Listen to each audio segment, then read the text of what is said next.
Supriya Srinath, there are two clear views emerging. There are some who believe, and particularly many of them are in the metros. Those in the smaller towns are the ones who seem more worried because they have to travel longer distances. That's the concern at the moment that people have. So there seems to be a small town versus metro divide here.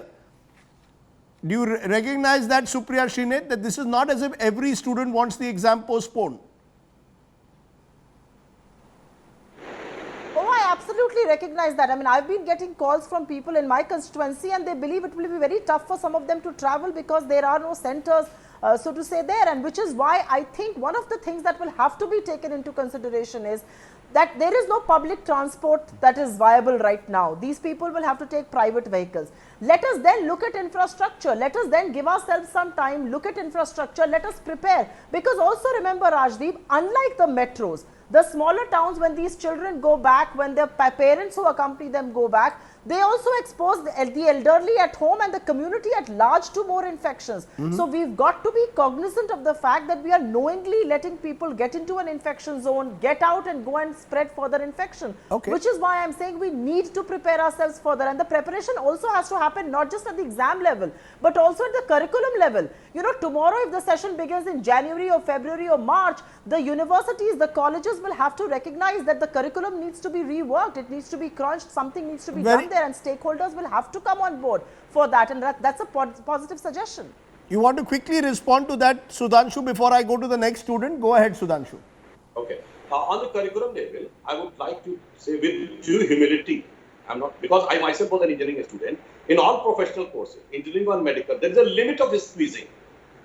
The limit has crossed. If you have not conducted this exam this time, you cannot convert 2 semester courses into 2 months because number of practicals and other things are there which cannot be taught. Though it can be possible in certain cases of science and humanities, but in engineering and medical it's almost impossible. So whatever Supriya ji is saying, it's correct.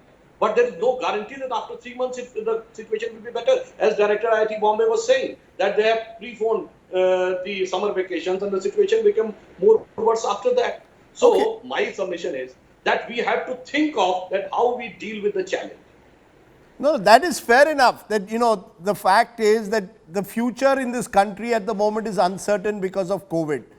We already have students, many of them junior doctors, who have not been even able to go back to their colleges because of travel restrictions that have existed for several months. So the situation is unprecedented, but extraordinary times call for extraordinary measures is what is being suggested. I want to go back to the IIT professor because, sir, you are saying you've got to live with the problem. I just want to understand, Professor Chaudhary, at Mumbai IIT, when you say that you have to live with the problem is one thing. Can there be any guarantee, though, of a risk-free environment for students? Many of the students, as I said, are worried that they will travel long distances, the disease will spread. Are you saying that you can give them a risk-free environment where they actually feel confident of doing the exams? Absolutely. That's my point. See, let's say at IIT Bombay, when I cross my road here, that's probably the toughest thing we do because the traffic is so bad. Anytime I could get killed just to cross the road. But do I not do it? So what we need to do, we have to be very careful to plan the exams so that, you know, the students are safe. We must provide as much safety as possible.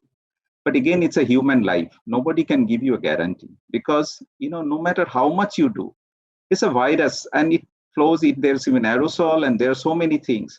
So if somebody is really very scared, you can actually defer, like a year or something. But, you know, those who want to take a chance, let them go ahead and do it. Okay. Because finally, you know, the issue is, how long can you hold on? Okay. Who would, like next year, there will be another batch coming up. Would you ask them to wait also? And this goes on. I think that's my point. Either you have to take all the precautions. I think that NTA or NEET, they should all take the proper precautions, social distancing, try to minimize the interaction, take all the precautions. And then hopefully none of the students have to suffer. See that this is what I think. See, we are here in IIT Bombay. We always try to see that the students should be, their interest is the supreme. And let's think about them and see that, they have a life to live. They are just too young right now. And we don't want to, hit them hard in the formative phases of their life. I think that's where I would say that I would be very hesitant to support any kind of stoppage because there is no end in sight. At least I don't see. Maybe some doctors or somebody can tell. Then of course I will be happy to wait.